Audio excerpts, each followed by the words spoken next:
পশ্চিমবঙ্গ এমন একটি রাজ্য যেখানে মুসলমান জনসংখ্যার অনুপাত প্রায় ২৭-২৮%, মানে ২৭ থেকে ২৮%-এর মধ্যে। ফলে মুসলমানদের লক্ষ্য করে নেওয়া যে কোনো কেন্দ্রীয় প্রকল্পের ক্ষেত্রে এই রাজ্য স্বাভাবিকভাবেই গুরুত্বপূর্ণ।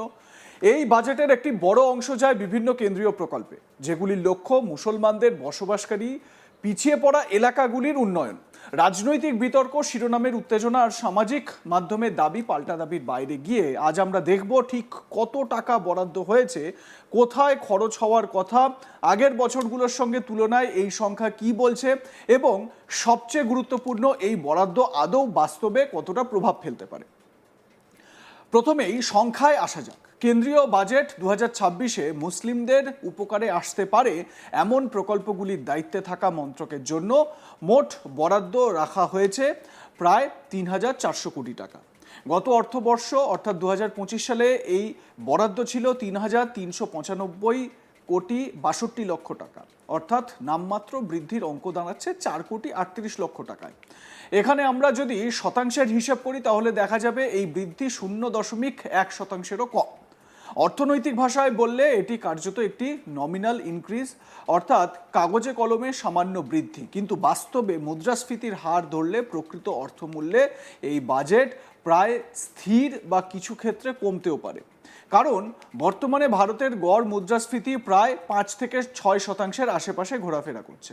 তার মানে যদি কোনো খাতে বরাদ্দ সেই হারে না বাড়ে তাহলে প্রকৃত ক্রয় ক্ষমতা কমে যায়। সুতরাং ৪,৩৮ কোটি টাকার এই বৃদ্ধি ৩,৪০০ কোটি টাকার বাজেটে অর্থনৈতিক দৃষ্টিকোণ থেকে খুব বড় কোনো সম্প্রসারণ নির্দেশ করে না। এবার একটু পিছনের দিকে তাকাই। ২০২৩-২৪ অর্থবর্ষে এই মন্ত্রকের জন্য প্রস্তাবিত বরাদ্দ ছিল প্রায় ৩,০৯৭ কোটি টাকা। তবে সংশোধিত বাজেটে সেটা কমে দাঁড়ায় ২,৬০৮ কোটি ৯৩ লক্ষ টাকা। পরের বছর অর্থাৎ ২০২৪-২৫ অর্থবর্ষে বরাদ্দ বাড়িয়ে করা হয় ৩,১৮৩ কোটি ২৪ লক্ষ টাকা, যা আগের সংশোধিত বাজেটের তুলনায় প্রায় ৫৭৪ কোটি টাকা বেশি। ২০২৫ সালে বরাদ্দ আরও বেড়ে হয় ৩,৩৯৫ কোটি ৬৩ লক্ষ টাকা এবং ২০২৬ সালে এসে সেটা দাঁড়ালো ৩,৪০০ কোটি টাকায়। এই ট্রেন্ড থেকে আমরা কি বুঝছি? প্রথমত, দীর্ঘমেয়াদী বরাদ্দের পরিমাণ বাড়ছে, এটা অস্বীকার করা যাবে না। দ্বিতীয়ত, বৃদ্ধির গতি খুবই ধীর এবং সমান নয়। তৃতীয়ত, কোনো কোনো বছরে সংশোধিত বাজেটে বড় কাটছাঁটো হয়েছে, যা দেখায় যে বাস্তবে খরচের সক্ষমতা এবং অগ্রাধিকার বদলাতে পারে। এবার আসি এই বাজেটের ভিতরের কাঠামোয়। এই ৩,৪০০ কোটি টাকার মধ্যে কেন্দ্রীয় খাতের প্রকল্প ও স্কিমের জন্য বরাদ্দ রাখা হয়েছে প্রায় ১৮৪ কোটি ৪৫ লক্ষ টাকা। গত বছর এই অঙ্ক ছিল ১৮০ কোটি ১৮০.07 কোটি টাকা, মানে ওই ১৮০ কোটি ৭ লক্ষ টাকা মতন। অর্থাৎ এখানে বৃদ্ধি হয়েছে প্রায় ৪ কোটি ৮৩ লক্ষ টাকা। এই অংশটি মূলত বিভিন্ন কেন্দ্রীয় প্রকল্পের প্রশাসনিক ও বাস্তবায়ন সংক্রান্ত খরচের জন্য ব্যবহৃত হয়। সংখ্যাটা তুলনামূলকভাবে ছোট, কিন্তু এর গুরুত্ব অনেক, কারণ এই খাত থেকে মূল প্রকল্পগুলো রূপায়ণ করা হয়। এই প্রকল্পগুলোর মধ্যে সবচেয়ে গুরুত্বপূর্ণ হলো প্রধানমন্ত্রী জন বিকাশ কার্যক্রম, সংক্ষেপে PMJVK। ২০২৬ সালের বাজেটে এই প্রকল্পের জন্য বরাদ্দ রাখা হয়েছে প্রায় ১,১৯৭ কোটি ৯৭ লক্ষ টাকা। এই প্রকল্পের উদ্দেশ্য হলো অর্থনৈতিকভাবে পিছিয়ে থাকা এলাকাগুলোতে, যেখানে মুসলমানদের জনসংখ্যা তুলনামূলকভাবে বেশি, সেখানে স্কুল, হস্টেল, স্বাস্থ্যকেন্দ্র, ITI, কমিউনিটি সেন্টার, পানীয় জল, স্যানিটেশন সংক্রান্ত অবকাঠামো তৈরি বা উন্নত করা। অর্থনীতির ভাষায় এটি একটি এরিয়া বেসড ডেভেলপমেন্ট প্রোগ্রাম, অর্থাৎ ব্যক্তিকে সরাসরি নগদ সাহায্য নয়, বরং এলাকার পরিকাঠামো উন্নয়নের মাধ্যমে দীর্ঘমেয়াদী মানব সম্পদ গঠনের চেষ্টা। এখানে প্রশ্ন হলো, এই ১,১৯৭ কোটি ৯৭ লক্ষ টাকা কি যথেষ্ট? ভারতের মতো বিশাল দেশে, যেখানে মুসলমান জনসংখ্যা প্রায় ২০ কোটির কাছাকাছি, কোনো কোনো ক্ষেত্রে এই সংখ্যাটাকে ৩০ কোটিও বলা হয়, এবং যেখানে পিছিয়ে পড়া জেলার সংখ্যা বহু, সেখানে এই অঙ্ক খুব বড় বলা কঠিন।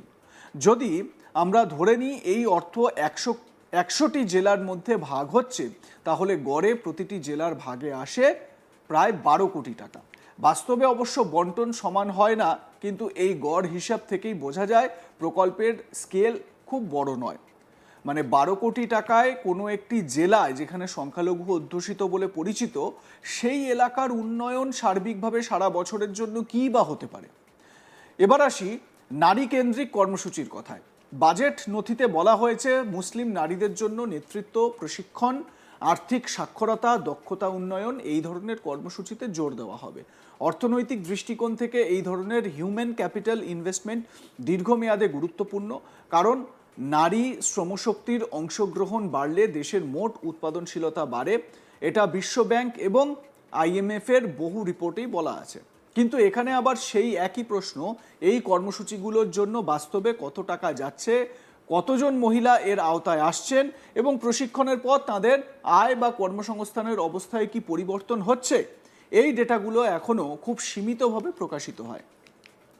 অর্থনীতির দৃষ্টিতে কোনো প্রকল্পের সাফল্য শুধু বরাদ্দের অঙ্ক দিয়ে মাপা যায় না, মাপা হয় 3টি সূচকে: আউটপুট, আউটকাম এবং ইম্প্যাক্ট।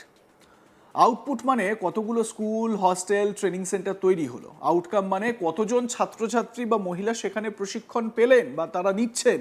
আর ইম্প্যাক্ট মানে দীর্ঘমেয়াদে তাদের আয়, শিক্ষা ব্যবস্থা, চাকরি বাকরি, স্বাস্থ্য বা সামাজিক অবস্থানে কী পরিবর্তন এলো।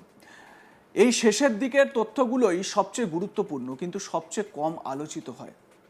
পশ্চিমবঙ্গে মুসলমান জনসংখ্যার হার প্রায় 27 থেকে 28%, অর্থাৎ এই রাজ্য স্বাভাবিকভাবেই এই ধরনের প্রকল্পগুলোর একটি বড় স্টেক হোল্ডার। কিন্তু কেন্দ্রীয় বাজেটে রাজ্যভিত্তিক বন্টনের নির্দিষ্ট সংখ্যা সাধারণত প্রথমে দেওয়া থাকে না। অর্থ ছাড় হয় প্রকল্পের প্রস্তাব, অনুমোদন এবং বাস্তবায়নের অগ্রগতির উপর ভিত্তি করে। অর্থনৈতিকভাবে এর মানে হলো কোনো রাজ্য যদি দ্রুত প্রকল্প প্রস্তাব তৈরি করে, জমি, প্রশাসনিক ছাড়পত্র এবং সহ অর্থায়নের ব্যবস্থা করে, তাহলে সে রাজ্য তুলনামূলকভাবে বেশি অর্থ টানতে পারে। আবার যদি কেন্দ্র রাজ্য সমন্বয়ে সমস্যা হয়, ঠিক যেরকম পশ্চিমবঙ্গের সঙ্গে দিল্লির একটা কেন্দ্র রাজ্য সমন্বয়ের অভাব লক্ষ্য করা যায়, বিভিন্ন বিষয়ে দ্বন্দ্ব দেখা যায়, তাই না?